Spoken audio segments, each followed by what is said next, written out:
ready? Got open man. DJ Moore. End zone. Touchdown. Touchdown Bears. I am Jeff Joniak.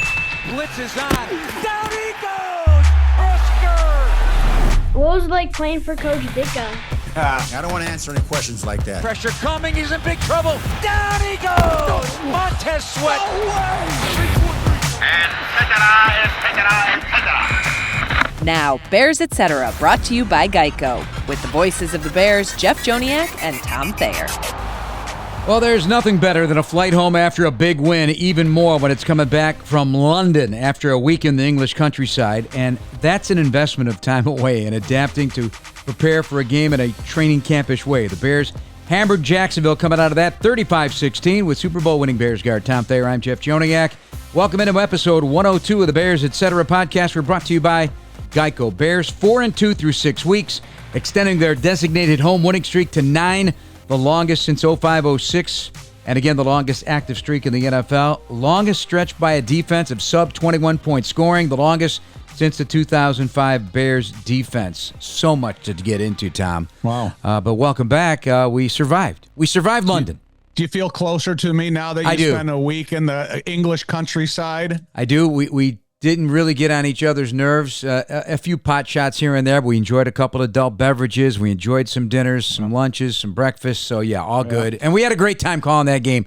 You have to admit, these last few weeks have been some of the best weeks we've had in a long time as broadcasters. It was, leading up to the game, though, I did have some apprehension because of some of the substitute players that were playing, but they came in and they played right in the tempo of the way they've been practicing since they've been here.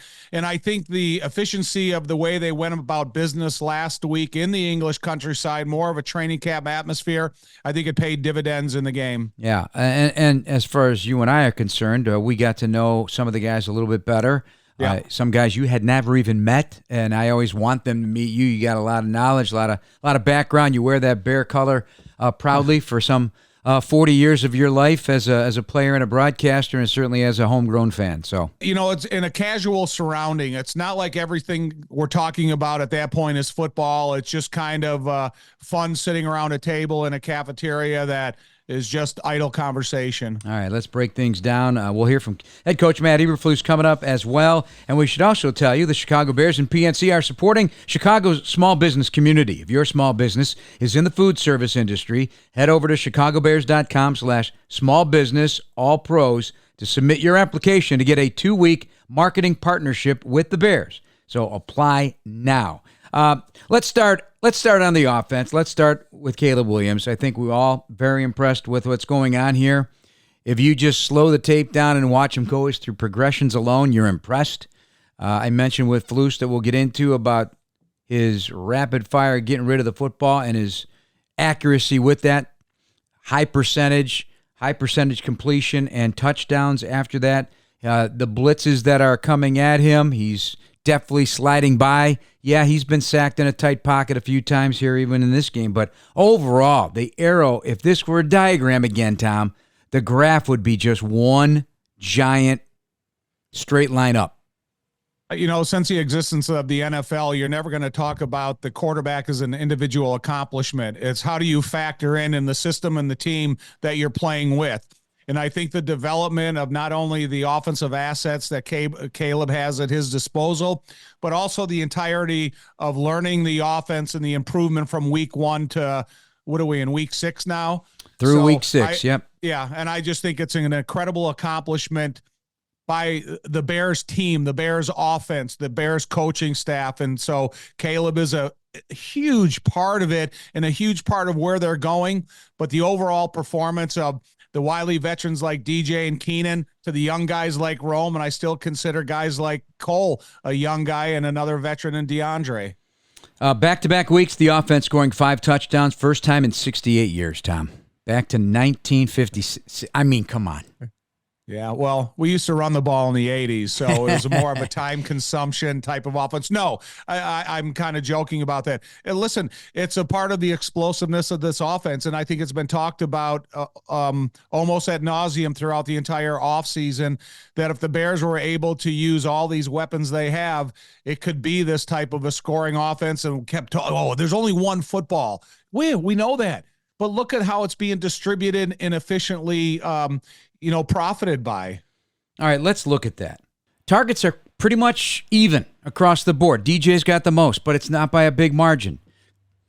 Keenan's missed a couple games, so his yards per catch at 8.1. Everybody else is 10 plus. So you're getting a first down every time these guys on average are touching the football. And so that's all you're asking for. That's what we're talking about.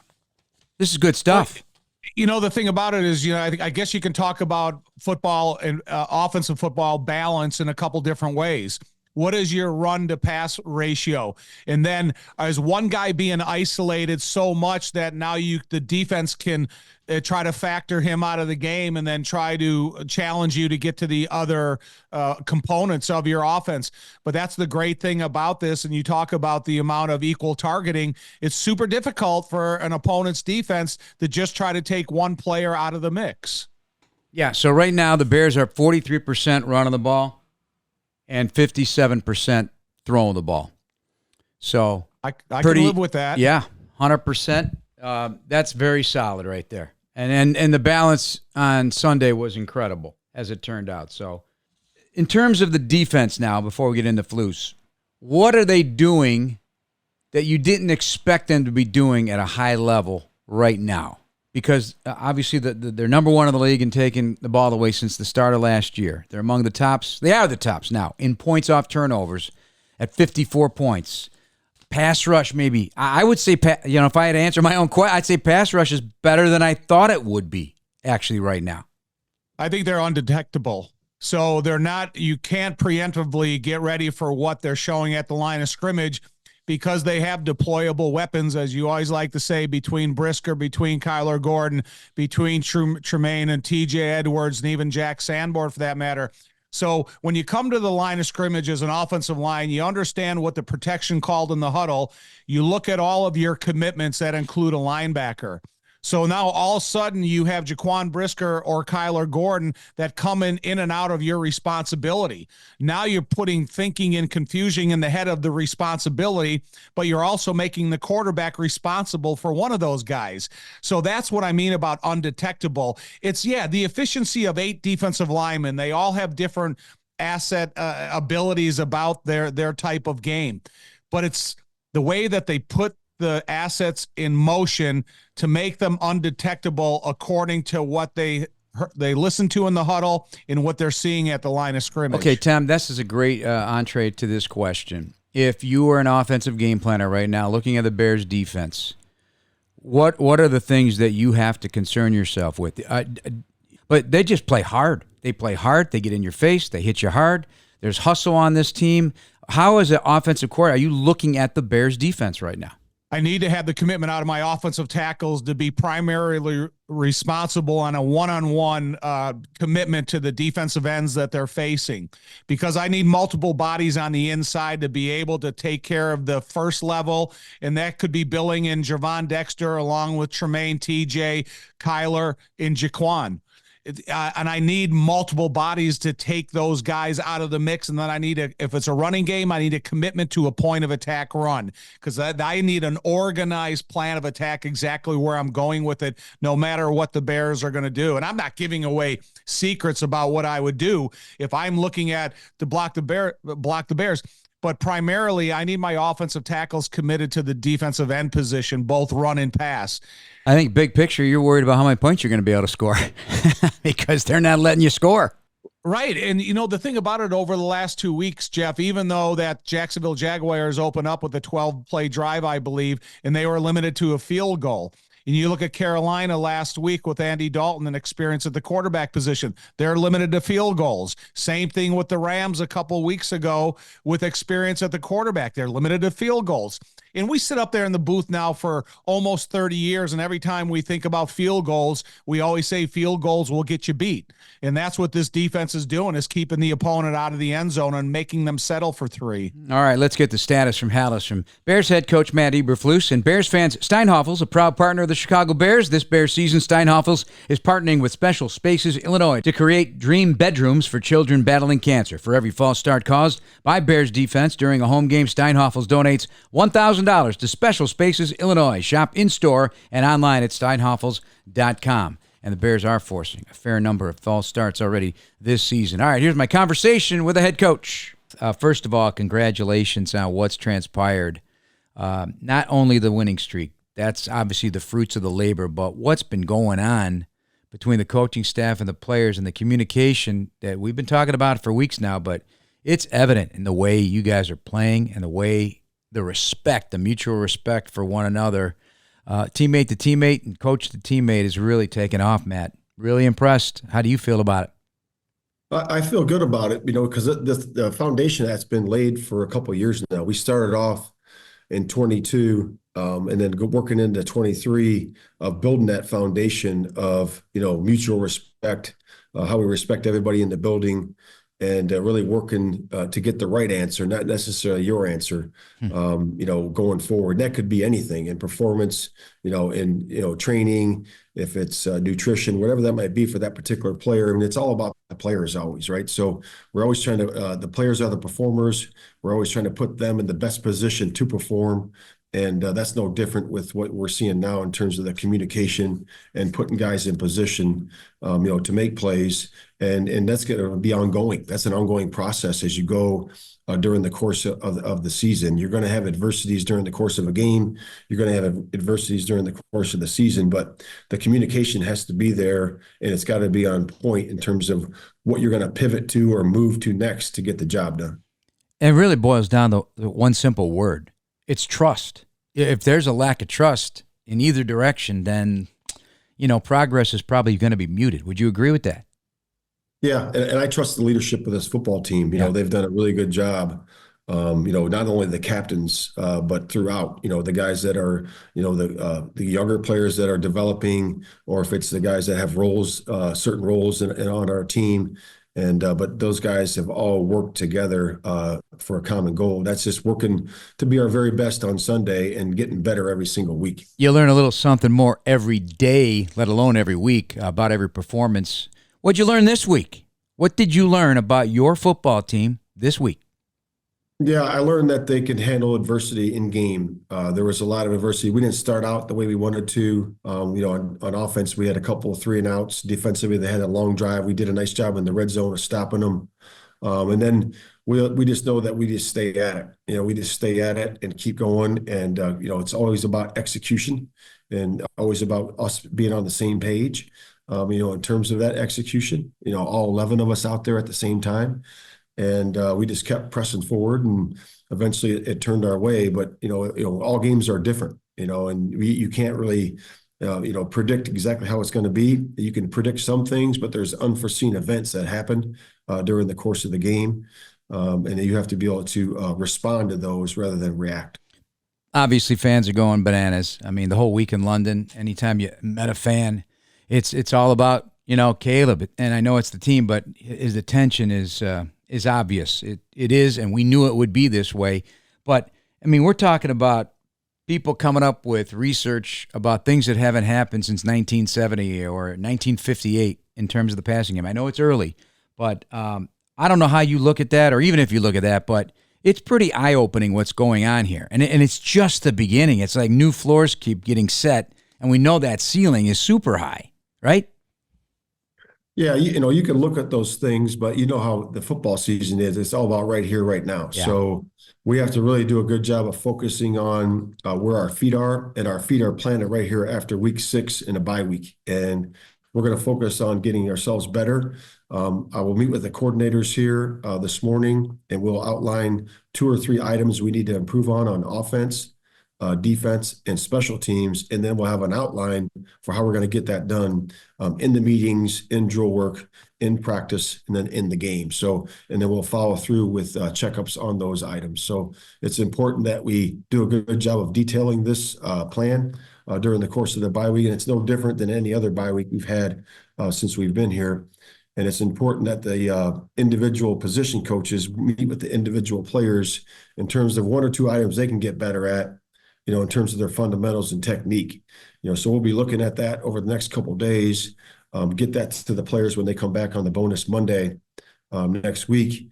And after a good recovery and rest that well needed for those guys, as they enjoy their family and friends. I recently saw a quote, and it kind of stuck with me because it can apply to all walks of life, let alone sports and specifically football. But yesterday's success is the most dangerous thing in the world because people fall back on their, whatever the case may be. I think we all know what that means. Do you feel this group, your guys, you know them better than anybody, is equipped to handle success that they're experiencing right now? Yeah, I think we have really good veteran leadership here, and also a bunch of good young leaders as well. And you can see that throughout our football team. So I trust those guys, to be where their feet are and really have that mindset of getting better every single week. And we know what time it is and where it is in the season. We're still early on in this process of running our race. And we got to make sure we focus on it's always going to be about us and how we do things. All right, so there have been 10 games played. We talked about this a couple weeks ago. The majority of those have been away from home, including preseason, and a lot's happened. Do you feel this bye week? Some might say it's so early. I don't know. If it were me, I'd say it's in just the nick of time, especially after a trip to London. How do you feel? Yeah, I think the season sets up well in terms of that, in terms of the natural breaks in it. We had 6 weeks and then our normal bye, and then we got 6 weeks coming up, and we got what we call here a mini bye for a Thursday game, in Detroit. So it's important that, we focus on, this next block of games, but really the first thing is executing the bye week correctly and then working on to that Washington Commander week. The 33rd report, the team report, a bunch of NFL former coaches, GMs or whatever. They have other research people that write stories, and one was about Caleb. Said he had his best game as a quick passer in Week 6. He was 13 of 14 for 111 yards and 3 touchdowns on throws under 2.5 seconds. So I don't know how detailed you are about all that, but if you heard that from one of your researchers or research assistants or coaches, what did that mean? Does it mean that he's seeing it so well? Or is that what that answer is right there? Well, I think it's about, going through his progressions. He's been going through his progressions well, him understanding the concepts of where the ball needs to go and just getting better at it. He's just improving his game as a quarterback. That's part of that's getting the ball out of his hands and getting it to his first, second, or third read. And he did that yesterday. And, that to me, it's always about good quarterbacking. And he did a nice job of that yesterday. Had a quarterback rating of 124 that, had all those touchdown passes. So to me, that's the mark of a good quarterback. And he protected the ball well, too. I know he had the one interception. But again, that's a shot that we took in that particular part of the game. And again, that's got to be our ball or nobody's ball. And then working it there, I'm sure he would tell you that he need to put a little bit more air on that one, a little bit deeper. But again, that's something that we responded to on defense. We went 3 and out, and then the offense gets the ball at the 15 and goes down the field with a couple of quarterback runs, scrambles, for 23 and 19. Him using his legs when everything is covered, and then we score a touchdown there. And giving those guys 13 seconds on the other side. So to me, that was good, really good complimentary football by the whole team there. Yeah, absolutely. 100% agree. And the balance, I think it was 29 and 29 run pass, which is, these things just fall together that way sometimes, right? Because when you're hot at one thing, you keep going with it. And so, but the balance and the whole notion about spreading the ball around, I looked at the overall statistics here through 6 weeks, and Keenan missed a couple games. Otherwise, you'd have 5 guys basically having the same number of targets, all but Keenan averaging over 10 yards a pop, touching the football. Those are first downs on average every time they touch the ball. So, things are really setting up nicely using all of this talent, Matt. Yeah, I think that Shane and the offensive staff have done a really good job, and really Caleb has done a good job of distributing the ball, playing point guard like we talked about, and the ball goes to certain players based on coverage contour a lot of times, yep. But also plays are designed to go to certain players, and we always have a balance of that, and have to have a balance of that, and you like to get guys involved early on, in the scripting. to make sure that they get touches so they can get going. And that's always important to be able to distribute the ball evenly early, but also throughout the game. Defense continues to take the ball away. Best in the league right now, or at the top since last season. Best in the league. It's everything you preached. It's now a way of life, and there's no way around it. This is the way the Bears are going to be. That identity has been totally set. Right? Are you pleased with that? Yeah, yesterday I thought Tremaine's caused fumble and recovered fumble was really good, in terms of him operating and causing that fumble and being, really on top of it, in terms of jumping on the football right there in that crowded area. It's unfortunate they took that away from him, from us, but that's the way it goes. And then obviously Hardy had a really good cause one on kickoff. Awesome. We just have to be really good in terms of being, instantaneous reactions to be able to get on those as soon as possible, because that would have been a big field position as well. And then, obviously the one TJ had to open the second half was big, really big in there. What a great job of being on the spot. And he doesn't get that unless he's hustling. So part of our hits principle is the effort in which we play. And you can really see that on that particular play where he did a really good job of punching it, from behind.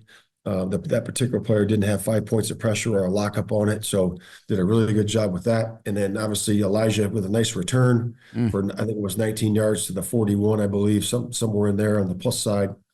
And then Blackwell had a nice interception yesterday, playing cover 2. He was trying to get the middle sit down there on that particular play, and he did a good job of vision and breaking on the ball.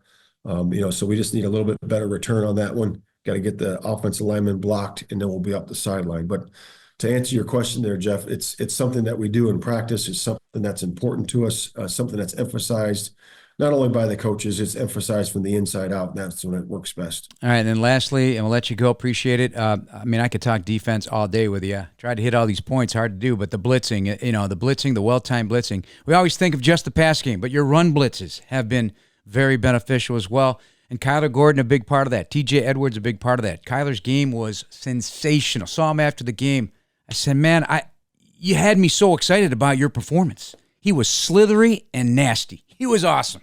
Awesome. He was Kyler's a really good player for us. He's one of the best nickels in football, and we're excited to have him. Obviously, our first draft pick, him and Brisker. He's everything we stand for in terms of his work ethic, in terms of how he plays the game, his passion for his teammates. And he was having a really good performance yesterday. It was unfortunate that I got hurt, but he made a lot of good stops, a lot of good TFLs, and he's special in there. You need a guy that's got really good instincts, that has, quickness, instincts, and striking ability, and he has all of those. All right, Matt, enjoy your bye week. I know there's some work involved, but some relaxation as well. Look forward to coming out the other end. Way to go. Nice job. Thanks for having me on. You got it. Tom, I know you're uniquely interested in that whole thing about how do you deal with success? And I think every young team and a team that's just now learning how to win, going back to last season, they've won 11 of the last 19 games. This is a different team, though. Is that what you wanted to hear from Coach Flus? Yeah, Matt is really interesting because he's never going to offer or give or take too much credit for any individual player himself. He's just going to give credit to the effort, to the attitude, the preparation, to the coaching staff, and to the preparedness. And so he's a difficult guy to get an answer out of, but I kind of respect that about him because he's not going to over-compliment anybody until the ultimate job is done. So I didn't really get into a lot of it, but certainly interested in what's going on with the injured Bears. There's some scans that have to be done. We'll probably know something when they get back together next week, next Monday with that practice. And they don't even have to give an injury report just then, but by Wednesday we'll know. But Kyler Gordon and the hamstring, certainly Tyreek Stevenson and his calf. Certainly Jaquan Brisker concussions protocol still remains in that. So those are big right there. And then what do you do at long snapper? Well, I'm sure Ryan Poles has had 8 or 9 in the building already, and he'll continue that process throughout the week and investigating along with Torrey Taylor and Cairo to make sure that they have an eyewitness account of who the candidates could be for that position. Ryan, I have all the confidence in the world that he'll take care of this by early this week. And then when you look at Tyreek and Kyler Gordon and Jaquan Brisker, they're fortunate to have a top-notch training staff that will get these guys up and hopefully ready as soon as possible. I don't want to jeopardize anybody because this is a big picture look and they have some quality talent behind them, because we also have to look at guys like Zach Pickens and Terrell Smith, these guys that can come in and contribute to the depth of their position specifically. So there is over a handful of guys now that we're looking at to get back on the field healthy in ASAP. Yeah, Jacob Martin started. We don't know a whole lot in terms. We know his career. He has been a really good pass rusher, so he's back and practicing. He was in London. Good news, Chicago. United Airlines getting brand new planes with all the bells and whistles like Bluetooth connectivity, screens at every seat, and room for everyone's roller bag. United, proud to fly the Chicago Bears, and you too. I want to look at red zone. They were 4 for 4, 1 turnover in the game. They converted half of their 3rd and 4th down conversions. I'll take that too. 25 first downs on 61 plays, Tommy, and only 2 penalties for the game. I would put this in the clean category game. Yeah, it's kind of funny. If you're an offensive lineman and you play 72 plays per game and you give up a sack on 1 play, the whole game is awful. And I think about even Caleb's interview on the field after the game and talking about the 1 interception. You can have a great game and you can score every opportunity in the red zone.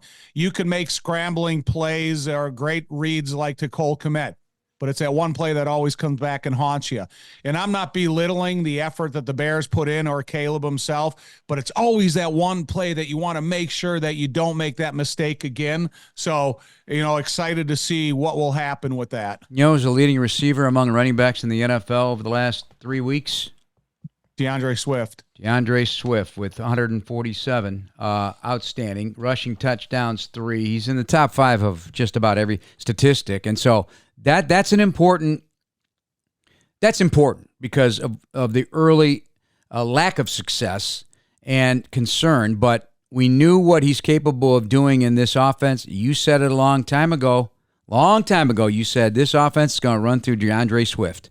Right. He's the key component of the moving parts of this offense. And whether it's screens run efficiently and so well timed, understanding how to follow his blocking, those exterior outside zone plays and how to read and set up his blocking, the interior effort that he puts in there against the physical runs. And again, it opens up opportunities, play action passes for guys like Roman stuff that have had success with that because of the influence of DeAndre Swift. Tom Caleb's really good, isn't he? He was extraordinary on Sunday. Scrambled when he needed to, ran RPO very well, 4 times, 56 yards in rushing, 6 incompletions, and controlled again at the line. Used the middle of the field to his advantage quite a bit. Cole Kmet, the benefactor. He's been taking what's given. Yeah, he had the underthrow on the deep shot, the interception by Andre Sisco. That's not going to happen too many more times. That connection is going to pay big dividends. The big shots are coming. We keep saying it, but they are coming. Jeff, if you go back and you revisit everything that was said about the Bears, this offense, Shane Waldron, Caleb, after the first 2 weeks of the season, and then stop it there and then restart it over the last 4 weeks, it's incredible what he has taken on his shoulders, the pressure of the constant podium visits or the outside interviews that are requested of him, and then what he's been able to accomplish and how so you don't have Keenan Allen for a minute, but then you don't lose sight of him once he comes back. You have the ability to help Roma Dunze continue to develop. Now the next guy, just think if they get Gerald Everett somehow involved in this game. Now you're talking about Cole, Gerald Everett, all 3 running backs in every wide receiver. And it's all, with the continuous development of Caleb and the development of the relationship between Shane and Caleb. Tastes like Miller time. Go to MillerLite.com/BearsPod to find delivery options near you. Celebrate responsibly. Miller Brewing Company, Milwaukee, Wisconsin. 96 calories, 3.2 carbs per 12 ounces. All right, let's talk Cole Kmet. 2 touchdowns away from tying Greg Olson, who had 20 as a Bear from 2007 to 2010. Second in the league behind George Kittle this season in receiving first downs, tied with Brock Bowers, the rookie for Vegas. Third in receptions with 26 and yards with 289.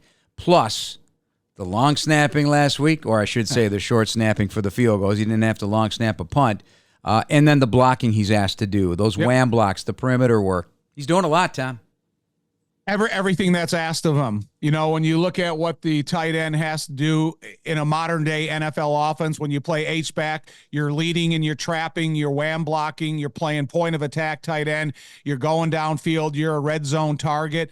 Listen, Cole is doing everything that's asked out of the tight end position, and I think he's probably got more to give if you want you, and he has been at fullback, so I think he's only tapping the surface of what the Bears thought about him when they drafted him and they signed him to a new contract. How about the work of the defensive secondary from Jalen Jones to Josh Blackwell to Elijah Hicks? Listen, to me, a lot of that credit go. And I'm not minimalizing the effort of the players, but I'm also looking at the credit of the coaches, because that's one of the most difficult positions to get depth ready and to come in there and play against NFL quarterbacks and have the entire defense up front and not skip a beat. Being able to play the same coverages, have the same disguises that this defense is really working well with. So every one of those guys you mentioned, I'm really happy for them, because they have the same desire to be a player that anybody else does in the NFL. And then when your time comes, you kind of have those expectations from every one of those guys up front of you that have been playing hard to play up to the same level of whomever you're taking over for in that game. You've got Bears cornerback coach and passing game coordinator John Hoke, David Overstreet, the nickel coach, and Andre Curtis, the safety coach, doing a heck of a job with all those guys. And there are more guys that are getting schooled and taught properly, and they can step in as well as we move forward. You hope you don't go too deep in that, but, you know. One thing about defensive backs, and it's a lot like offensive linemen, there's no two that have the same template. You have something different about you, whether it's size, skill, speed, whatever your abilities are. And so every one of these coaches have to coach that talent up to these guys to the best of their ability. So I again, credit to the coaches, but credit to the performance that the players put on. Blue Cross and Blue Shield of Illinois, right here at home, driving access toward healthier communities through it all. Okay, so time for our Geico Brings You More Football Stat of the Day. There's so many, I'm just going to have to pick one here, but Caleb Williams, 79% completion percentage, the highest mark in league history by a rookie with 25 or more attempts and 4+ passing touchdowns, 2 to Keenan, 2 to Cole Kmet. Again, this is just scratching the surface of what he's going to be doing and what this offense is capable of. But worthy as this, we've been quarterback starved in terms of stuff like this to be the best of something. and so let's enjoy it let's enjoy it. Let's just enjoy it and not think too crazy about it, because it is a long season and there's still a lot of growth to be had. A secondary stat to that also, 5.2 yards per rush. I think when you look at that, and you and I have been asking for 4 yards per rush, when you're getting a yard plus more per rush, and then how that factors in the entirety of the offense, because you're not one-dimensional, you're getting equal profits from running the ball as you are the stats that you mentioned in throwing the ball. So you just can't lose sight of the importance of that running game. Yeah, some other nuggets. Montez Sweat, now number 3 in the NFC since last season in sacks with 15. Mercedes Lewis, the second player in NFL history with a reception in 19+ seasons. Jerry Rice has the record, a catch in 20 seasons. The great Hall of Famer, Jerry Rice. Okay, couple league-wide things, and then we'll wrap up so you can enjoy your bye week until we drop another podcast on Thursday. Aiden Hutchinson. Now, if you look at a single player on any team and say, okay, this is a guy we cannot lose, I would say that would be, with all due respect to everybody else on the Detroit Lions, there's a certain aura about him that he brings to the table. His full throttle, Max Crosby-ish type impact on the defense, and you got to put your big boy pads on every single rep against Aiden Hutchinson. A pretty nasty leg injury. He is out for the year. He's leading the league, Tom, at this point in nearly every pass rush category you can think of, from pressures to pressure rate to sacks to hits on the quarterback and early down pressure, and that's a kind of an irreplaceable guy. I don't know if they're going to now go out and try and get somebody like Hassan Reddick, or they're mentioning Max Crosby. Who knows? But you're not the fact is, him. Yeah, you're not getting him, this young, vibrant Energizer Bunny for that. Yeah. How do you look at the Detroit Lions in that light now? I think Dan Campbell is a type of guy that still has command of the locker room, and he'll just raise the expectations of whomever is going to take his spot. Again, he's not replaceable, but I don't think they're going to lose sight of what they have going there. They have a super supportive crowd when they play at home. They're bringing a really legit offensive line, running game, and good receivers on the offensive side of the ball. So what I do is I don't ever say, okay, defense, you're not capable of this. I increase the expectations of my offense, time of possession, scoring, just everything else about what their offense is capable of being. And just the personal side of it, the human side of it. I just feel awful for him because I would rather see a young man continue to flourish in the effort that he gives rather than be injured and be out of the lineup. So I think everybody collectively is praying for the young guy. Right. And how about this division? The top 4 teams in point differential in the NFL are the Green Bay Packers, Minnesota Vikings, Chicago Bears, Detroit Lions. No division can match that. No, but I think that was kind of expected at the beginning of the season, but you just didn't know in what order they were going to fall. There was high expectations for Detroit in their offense. There was high expectations considering what the Green Bay Packers came off of last year. You didn't know. And then when you talk about the weapons that the Bears put into play throughout the offseason and then drafting Caleb, there was that type of expectations for them as well. And then you didn't know because J.J. McCarthy was drafted by Minnesota. Sam Darnold, who's had a frustrating start of his career, was signed as a backup, and I don't think people put a lot of faith in him. But what they've been able to do in Minnesota is equally as impressive as any team in this division. Mm-hmm. And that's why, we keep saying it. I keep saying it. The season begins at week 11. Now, honestly, every week matters, but that's why bankrolling all of these performances and gaining strength, both mentally, physically, spiritually, combining everything and being a tight football team, a team that believes in itself, is so important. Coming out of the bye, they got to hit it hard. They gotta come out with a fury because week 11's approaching and the division is staring right at you, and it's going to be tough. Oh, it's going to be awesome. I can't wait, because at the beginning of the season, when they went through the first couple games, I said, well, it's going to be week 11, but there's going to be a lot of information that these teams are going to have about Caleb Williams and the Bears are going to have a lot of information about their opponents. That's increased since you look at the performance of this division. This is going to be one of the most investigated divisions between each other than there's been in a long time. And so let's roll. Yep, let's roll. Bears fans, Steinhafels, proud partner of the Chicago Bears. This Bears season, Steinhafels partnering with Special Spaces Illinois to create dream bedrooms for children battling cancer. For every false start caused by Bears defense during a home game, Steinhafels donates $1,000 to Special Spaces Illinois. Shop in-store and online at steinhafels.com. I leave you with this. John Harbaugh opening up about the kickoff. You'd like to see more returns, Tom, so he is supporting the idea of the ball at the 35 or 40-yard line on touchbacks. That's crazy. To encourage kick returns. Then what are we playing, arena ball? What are we going to go start playing in 50-yard fields? Come on, stop trying to fix the wrong leak. Just listen, if you don't want to return it, you get it at the 30. Now you got 70 yards to travel. If you're a crappy offense, you're still not going to be able to score. So I'm not looking at it like that, Jeff. You're just trying to fix all these problems year in and year out, and they're not that big. So of an what issue. is your answer to the kickoff, though? You'd like to see the ball returned. Let me see a season of it. Let me see it when conditions deteriorate. Okay. Let me see when they get a kicker that puts it in a spot where the team only gets it at the 25. So you're saying let it breathe a little bit. Let it play out. Yeah. I mean, my gosh. I'll tell you, the kickoff by Santos, that short-hopped Tank Bigsby, you put that in a different weather condition or on a grass field, because that was turf there in London at Tottenham. I mean, that could turn into a big problem. Like that could be what about the San Francisco game when it had the torrential downpour? Yeah. The San Francisco game in Chicago when it had 45-mile-an-hour winds. let's play out a season. Wait until that second half of the season where you're playing divisional games after week 11 in the conditions inside Green Bay, inside Soldier Field, inside San Francisco, inside all these other areas are so horrific. You don't know if the ball's going to stay on the tee or you're going to have to get that 12th guy to come out and hold it. So hold off, everybody. You must have gotten some good sleep overnight. I love the vibrancy because you didn't sleep very well in London.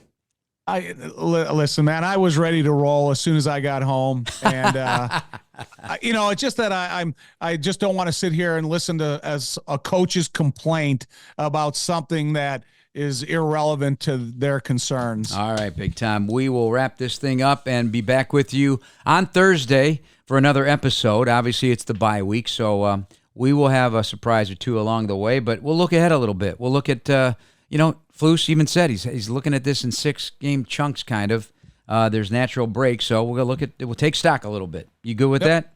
Yeah, I'm fine with it, man. Just keep your nose to the grindstone. I think the Bears set the template for success in overseas trips, how they went about business last week. And if this is a continued process, I hope they do the same thing. Special thanks to Matt Eberflus. And for Tom, I'm Jeff. Thanks for listening, everyone. Please subscribe now on the Chicago Bears official app, Apple, Spotify, YouTube, or wherever you get your podcast. Bear down, everybody.